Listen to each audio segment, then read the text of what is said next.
Kahapon ay naghain ng impeachment complaint ang isang attorney Andre De Jesus laban kay Pangulong Ferdinand Marcos Jr.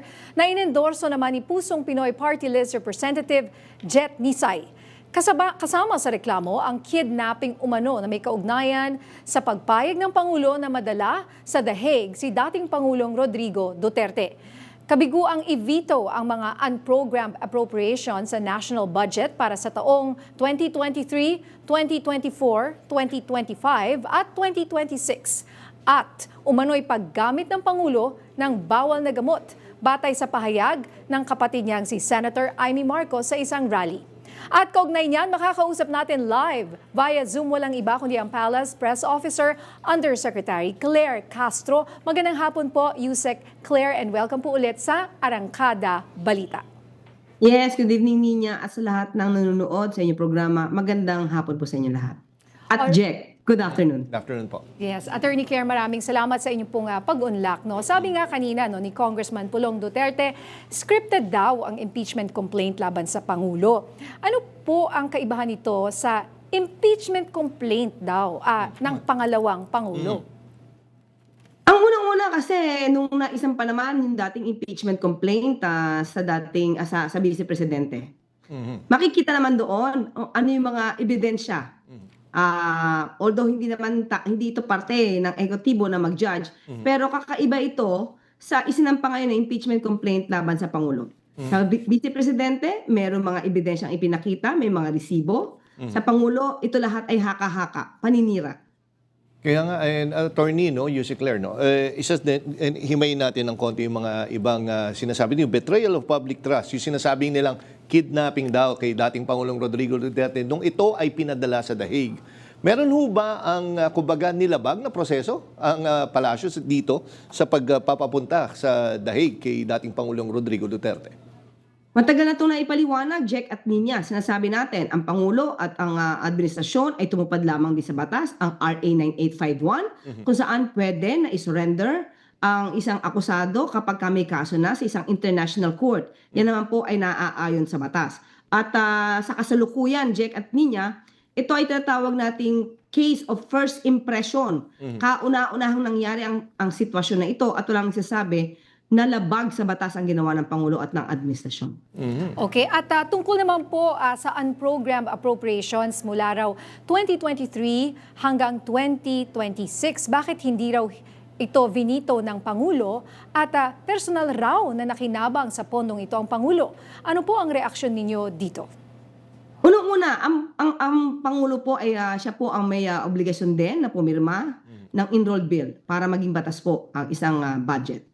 Nakita po natin kung paano pangalagaan mismo ng Pangulo, lalong-lalo na po itong 2025 budget.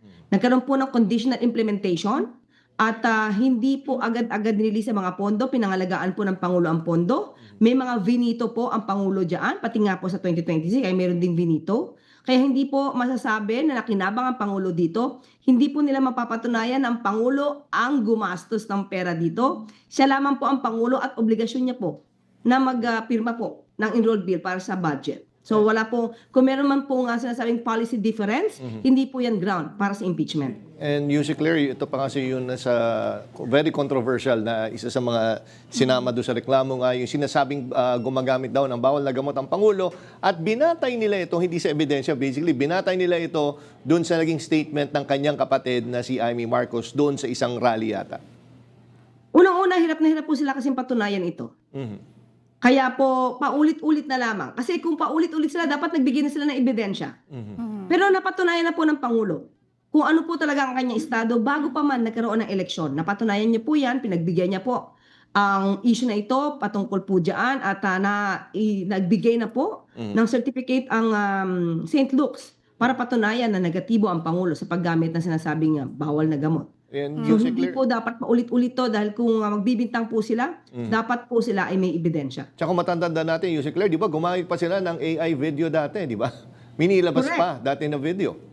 Yes, at matatandaan nila, mismo ang dating Pangulo Duterte na nagbintang sa Pangulo, sinabi niya sa isang press conference niya na hindi daw totoo ang video dahil kung meron man ay dapat noon pa ito ipinalabas. At binawi niya rin na ang Pangulo daw ay gumagamit Dahil sa isang press conference, sinabi niya hindi niya maaaring sabihin na gumagamit ang Pangulo ng bawal na gamot. So, makikita mo kung paano sila gumawa lang ng kwento. Sa isang araw, oo. Sa susunod na araw, hindi. So, paiba-iba sila ng kwento. Alam natin gumagawa na sila ng istorya laban sa Pangulo. Oo nga po. At kausap rin natin kasi yung lawyer na expert rin dito sa sinasabi niya na kung for the sake of argument ay gumamit ng droga ang Pangulo, ganyan, di ba, allegedly, ay kung ito ay nangyari during his time as president, baka may basehan. Pero what if nangyari yung ganyan nung kabataan niya or hindi pa siya nagsaserve sa ating bayan. So, kumbaga hindi raw ito pasok sa impeachment. Yes, opo. At sa ngayon po, makikita po natin kung gaano ba kasipag ang Pangulo magtrabaho.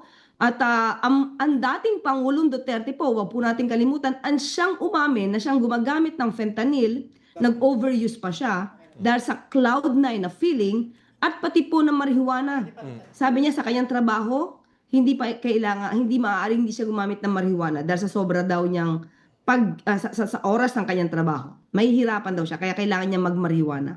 So hindi po ang Pangulong Marcos ang gumagamit, ang dating Pangulong Duterte. And Yusek Claire, sorry partner. Tatanong ko lang yun naman tungkol dito sa impeachment complaint na isinampas dyan sa Kamara.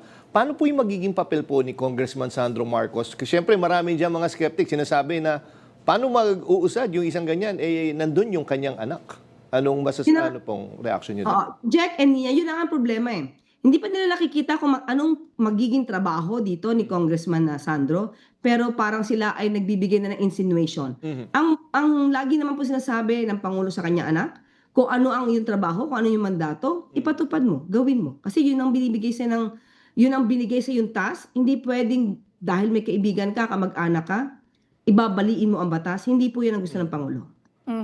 And Yusek Claire, sino ba itong si Attorney Andre De Jesus? Kasi nga, kanina nga sa report sinasabi na siya ay naging abogado ng First Lady raw. At may sinasabi dito na dati raw ay nag-file itong si Attorney De Jesus ng disbarment case against the lawyer na si Glenn Chong over his remarks during a rally last year in March, na tinrete niya, nasasampalin ang First Lady Lisa Marcos. So kumbaga parang it's so puzzling na bakit niya ito gagawin considering ay naging abogado umano siya ng First Lady. Wala po tayong personal na kaalaman kung sino po si Atty. Andre De Jesus, pero hindi po kasi nagsasampa ng anumang disbarment case ang First Lady. Sa ating nabasa, itong si Atty. Andre De Jesus ay nagsampa lamang dahil hindi niya nagustuhan ang pambabastos na nagiwa ni Atty. Glenn Chong sa isang babae, lalong-lalo na ang unang ginang. Pero it doesn't mean po na nire-represent niya po ang unang ginang sa nasabing disbarment case. Tapos ngayon siya ang nagsasampa ng kaso laban sa presidente na asawa ng unang ginang na gusto niyang, 'di ba, ipagtanggol noon. So medyo nga po confusing. In a way, siguro, ito naman si Andre De Jesus, kung makikita natin, sabi nga niya, gusto lamang niya ng katotohanan. Kung nagsampa po siya kay Atty. Glenn Chong, nakita niya po siguro medyo rude ang naging ugali nitong Atty. Glenn Chong sa isang babae. Kaya po siguro niya ito sinampa. Pero hindi po niya nire-represent ang unang ginang. At sinabi rin po niya na siya ay para sa katotohanan at malaman ng katotohanan. So, hindi po siya connected kay First Lady. So yun lamang po ang gusto nating linawin dito. And Yusek Claire, panghuling tanong lang mula sa akin po, ito nga yung si dating Senador Bong Revilla ay sumuko na, di ba? Ito na ba yung mga sinasabi nating malalaking isla? Or kumbaga meron pa po ba ang posible mga susunod tulad na nga na ipinangako dati ng palasyo po? Ayoko po kasi masabi na malalaking isda. Lahat naman po yan eh. Lahat po na makakasuhan po dyan, politiko, DPWH officials, lahat po yan na dapat managot ay dapat na managot. Kung sinasabi nilang big fish, ito, kauna-una, hindi po naman siya eh, dahil nauna na po na nakasuhan ng Diskaya. So, ang sa Pangulo po, kahit po anong posisyon yan, kung sila po ay may kinalaman sa mga maanumalyang flood control projects, ay dapat na masampahan po ng kaso. Basta po may ebidensya. Yun lamang po yun. Alright, maraming salamat po, Yusek Claire Castro. Maraming salamat, Nina, Jack.